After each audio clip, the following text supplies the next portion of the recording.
Et bonjour à tous, bienvenue pour le résumé de l'étape 7 du Tour de France. Aujourd'hui, on a eu une étape superbe. Suite à l'étape d'hier qui n'a pas forcément été super incroyable, les leaders n'ont rien fait, il y a eu juste une petite échappée où Lutsenko a écrasé la concurrence. Aujourd'hui, on a vraiment eu une étape incroyable. Même si on pouvait penser, c'est ce qu'on avait dit hier dans notre récap, dans notre preview, que ça allait probablement être un sprint massif. Eh bien, pas du tout. Ce matin, il y avait beaucoup de vent autour de Millau et de Castres notamment. Ça a donné lieu à des grosses bordures. La Bora de Peter Sagan qui a roulé très vite, très fort. Et ils ont réussi leur pari parce qu'ils ont réussi très rapidement à couper le peloton. Et dans les coureurs qui ont été attrapés, alors il n'y a pas eu de leader, donc au classement général, vous allez voir qu'il n'y a pas grand chose qui change, mais quasiment tous les sprinters ont été attrapés. Sam Bennett notamment, Caleb Ewan, Alexander Christophe, ils ont quasiment tous été pris dans la cassure. Et du coup, ça a fait que il y en avait plus beaucoup, devant pour prendre les points du sprint intermédiaire premièrement et de l'étape. Bon, même si ça s'est pas forcément passé comme il l'attendait. Au final, en sprinter, on va dire connu et fort, il restait Sagan. Je regarde juste parce que j'ai mes petites notes à côté de moi. Sagan, Colbrelli, Coquard et Van Aert, on s'attendait. Et c'est Wout Van Aert qui a encore gagné cette étape. Alors il s'est vraiment passé des trucs incroyables.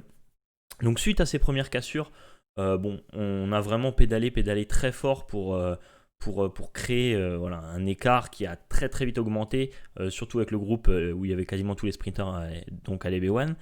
Sam Bennett, il a été distancé petit à petit, mais bon, au bout d'un moment, ils ont abandonné, donc devant, ça s'est un petit peu calmé. Mais on savait déjà que voilà, les sprinters qui étaient derrière, c'était fini pour eux. Si jamais ils se rapprochaient un petit peu, on remettait un petit coup d'accélérateur. Donc au final, on a eu une petite attaque un petit peu plus tard de Thomas De Gendt qui a essayé de partir tout seul.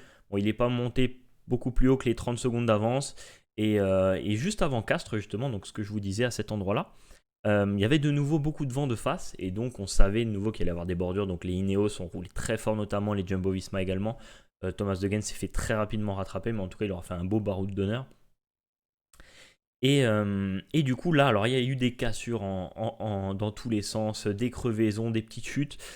Au final, le seul qui s'est fait piéger, on va le voir ici, chez les leaders en tout cas, c'est Pogačkar qui va perdre 1 minute 21. 1 minute 21. Et c'est quand même la grosse déception. Quasiment tous les autres leaders, sinon, sont rentrés dans les temps, si je dis pas de bêtises. Je crois que Richard Carapaz a aussi perdu un petit peu de temps parce qu'il a crevé dans les 15 derniers kilomètres. C'était un peu pas de chance pour lui, malheureusement. Donc le deuxième leader Ineos qui je crois perd un petit peu de temps. Là, je le vois pas dans le récap, mais je crois qu'il est un petit peu plus bas. Il a dû perdre 2 minutes, quelque chose comme ça. Et dans cette cassure, il y a également eu Mikel Landa, dont je n'ai pas parlé, pardon, pour le classement général, qui perd aussi 1 minute 20, mais il y avait surtout Sonny Colbrelli et Matteo Trentin, qu'on pouvait éventuellement voir pour un sprint massif. Matteo Trentin qui avait remporté le sprint intermédiaire juste devant Sagan. Et non, au final, c'est Wout van Aert qui a été encore une fois beaucoup trop fort pour ses adversaires, juste devant Edvald Boasson-Hagen, qui a été le seul sprinter emmené par son équipe, et Brian Coquard, le français malheureusement, qui termine à la 3ème place. On a Christophe Laporte qui termine 4ème. Donc c'est dommage, parce que là, il y avait quelque chose à faire. On a Hugo Hofstetter aussi, Hofstetter, si je le dis bien, malheureusement, qui a été victime d'une chute, donc il a dû laisser un peu de force pour revenir, je pense. Et après on voit tous les favoris sont là. On a eu un petit peu peur sur le sprint final parce que c'est Julien Lafilippe qui a lancé, là où on ne pouvait pas forcément l'attendre. Il a lancé le sprint et il y a eu un petit accrochage avec un coureur, je ne sais pas qui c'était du coup, mais du coup ça doit être un des coureurs par ici.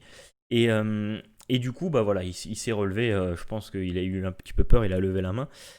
Par contre la grosse déception du coup c'est quand même la 13ème place de Peter Sagan qui avait la possibilité de reprendre énormément de points sur Sam Bennett. Aujourd'hui, Sam Bennett, on savait qu'il allait prendre 0 points à partir du moment où il était dans la bordure, enfin dans le groupe qui a subi la bordure. Peter Sagan pouvait aller prendre 70 points. Au final, c'est ce qu'on va voir tout de suite. C'est Matteo Trentin qui remporte le plus de points. Et Sagan, il en récupère que 17. Alors vous allez voir qu'au classement général, ça le fait quand même passer devant. Mais là où il aurait pu récupérer 30-40 points d'avance, 37 points d'avance au maximum, je crois, et ben voilà, il se retrouve avec seulement 9 points d'avance. Donc c'est une bonne opération au global, mais on peut quand même avoir quelques regrets parce que ben voilà, malheureusement, il aurait pu aller en chercher un peu plus. Juste petite précision que j'ajoute par la suite. Donc Peter Sagan, il a fini que 13e parce qu'il a eu apparemment un incident de chaîne pendant le sprint. Donc c'est pour ça que malheureusement, il n'a pas pu empocher tous les points au sprint. Et on voit aussi que Wout van Aert, mine de rien, 106 points, il se rattrape. Alors même si on sait très bien qu'il va probablement pas jouer le maillot vert pour défendre le maillot jaune, enfin pour combattre pour le maillot jaune avec Roglic. Mais voilà, il y a quand même quelque chose à faire. Voilà, sinon, bon, petit point juste sur la Française des Jeux, parce que c'est vrai que c'est quand même comment dire, le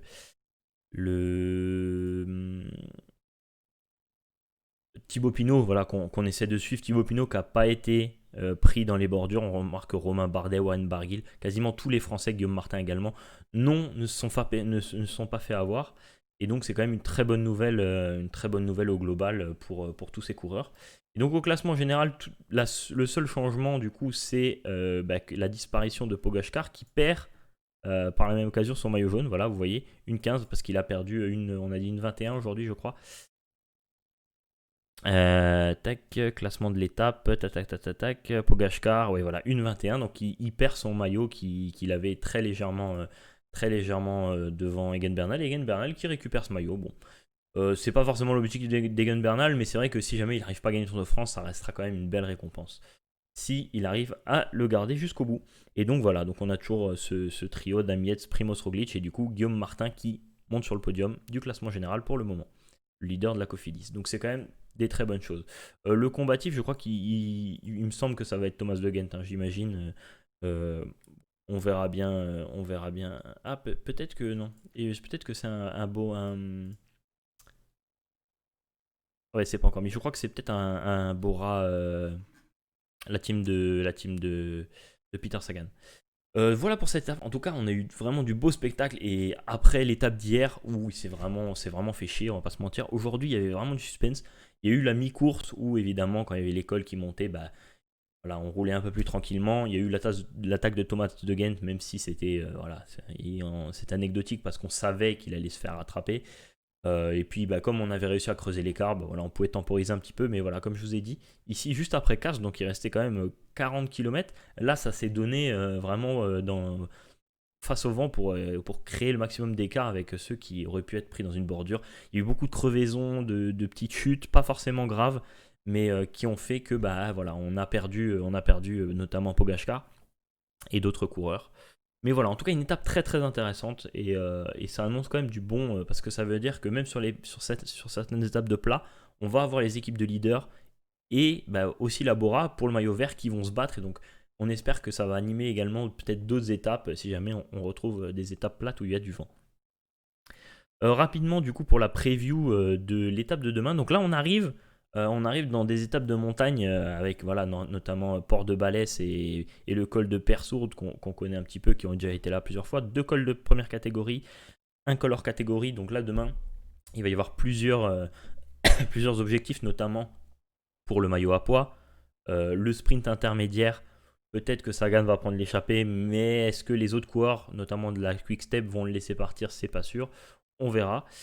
Donc voilà, 3 cols de haute catégorie avec un de hors catégorie et 2 de première catégorie, pardon, avec des bonifications en haut du col de Persourde. Ça, c'est quand même pas mal à noter. Ça veut dire que potentiellement, on peut avoir une attaque de certains leaders dans ce col-là. Peut-être dans le port de Bélès, j'y crois un peu moins, mais c'est pas impossible. Parce que sachant que derrière le col de Persourde, en fait, c'est quasiment que de la descente. Donc si il y a 20-30 secondes qui sont prises, elles peuvent être très bien gardées jusqu'à l'arrivée, il n'y a pas de problème. Donc demain, potentiellement, on peut avoir des attaques. Les points de bonif, ils font que potentiellement les leaders vont peut-être s'activer pour pas laisser une échappée. Mais au vu de l'étape, c'est pas impossible qu'une échappée avec un gros grimpeur puisse aller au bout. En réfléchissant comme ça, ben voilà, on peut voir Lutsenko qui l'a fait hier. Je sais pas au classement général si par exemple Warren Barguil est vraiment très loin ou pas. Je vais regarder. Warren Barguil, voilà, il est à 5 minutes 48. Peut-être qu'un Warren Barguil, il peut partir dans une échappée. Je pense à lui parce que c'est un très bon grimpeur, mais évidemment, il y en a plein d'autres. Hein.